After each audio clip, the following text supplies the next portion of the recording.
Assalamualaikum warahmatullahi wabarakatuh. Hai, perkenalkan nama saya Ridho Akbar. Saya adalah mahasiswa dari Ekamsu dengan NPM 2208 260262. Nah, di sini saya akan membahas suatu penyakit yang berkaitan dengan sistem saraf, yaitu suatu penyakit yang bernama dengan GBS atau Guillain-Barré Syndrome.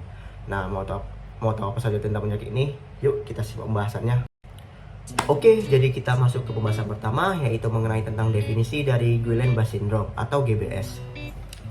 Nah, apa itu Guillain-Barré Syndrome? Jadi, Guillain-Barré Syndrome ini adalah suatu kelainan sistem saraf tepi subakut dan difus yang disebabkan oleh faktor autoimun yang ditandai oleh kelemahan ascendant dan simetris yang mengenai nervus radix spinalis, namun juga terkadang mengenai saraf cranialis yang umumnya itu dia timbul setelah adanya suatu infeksi.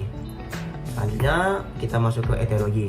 Nah, untuk etiologi dari GBS ini dia ada 3. Yang pertama itu dia bisa diakibatkan oleh autoimun atau idiopatik. Lalu selanjutnya bakteri yang bernama Campylobacter jejuni dan juga adanya suatu virus yang bernama Epstein-Barr virus. Oke, selanjutnya untuk faktor risiko. Untuk faktor risiko dari GBS ini dia bisa terjadi atau beresiko pada orang yang mengenai ISPA. Lalu selanjutnya dia berusia lanjut dan juga jenis kelaminnya yang banyak dialami oleh para lelaki. Oke, selanjutnya kita masuk ke tanda dan gejala. Biasanya orang atau pasien yang mengalami GBS ini dia mengeluhkan kelemahan ototnya. Lalu selanjutnya dia merasakan seperti ditusuk-tusuk oleh jarum.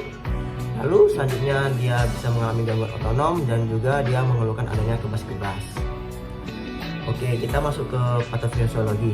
Nah, bagaimana sih GBS ini bisa terjadi?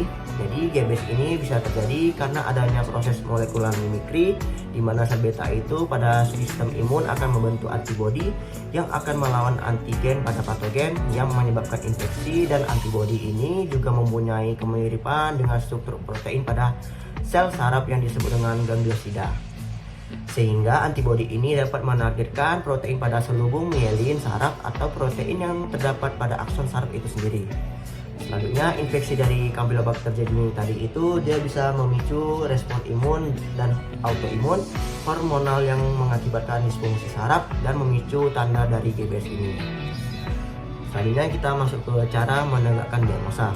Bagaimana sih kita bisa menegakkan diagnosa dari GBS ini? Yang pertama kita bisa melakukan anamnesis. Nah, pada anamnesis ini biasanya pasien tadi mengeluhkan kelemahan pada ekstremitas dan juga pada sensoris dan juga motoriknya. Lalu selanjutnya pada pemeriksaan fisik kita bisa melakukan juga pemeriksaan fisik pada gejala motorik, sensoris dan juga otonomik. Lalu selanjutnya kita bisa melakukan pemeriksaan penunjang. Yang pertama tadi ada fungsi lumbang. Jadi pada fungsi lumbang ini didapatkan peningkatan protein sebesar 0,55 gram per desiliter tanpa peningkatan jumlah leukosit.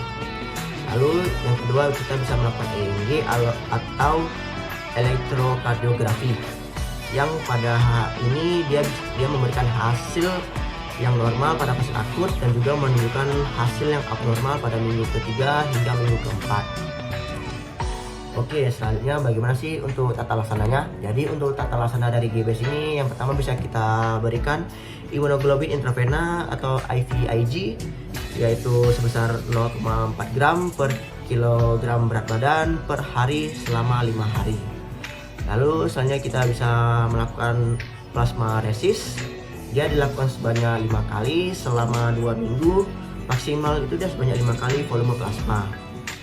Oke, untuk komplikasinya itu bisa yang pertama terjadinya adalah gagal napas, yang kedua itu shock neurogenik dan juga gangguan fungsi otonom dan juga keterbatasan fisik kelumpuhan.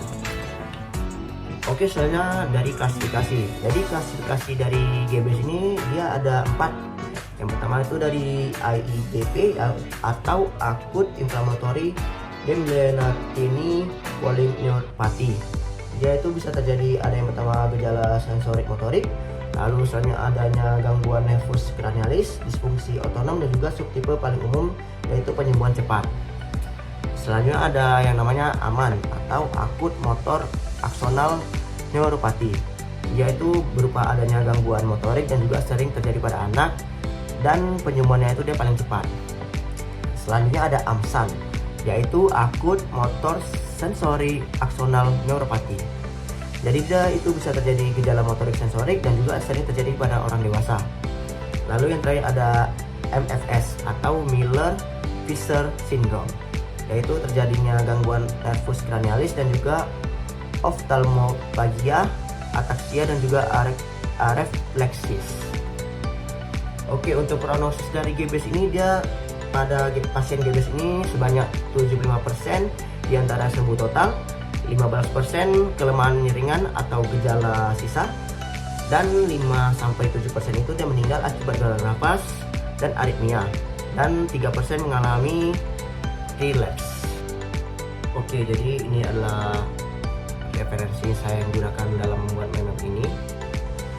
Oke, sekian saja pembahasan saya mengenai Guillain-Barré syndrome atau GBS ini. Jadi apabila ada kata-kata saya yang kurang atau tidak jelas, saya mohon maaf karena kesempurnaan hanya milik Allah SWT semata. Oke, terima kasih telah menyimak pembahasan saya. Silakan like dan share video ini. Jangan lupa untuk subscribe juga, karena subscribe itu gratis. Oke teman-teman, sekian dari pembahasan saya. Kita berjumpa di video lainnya dan bye-bye.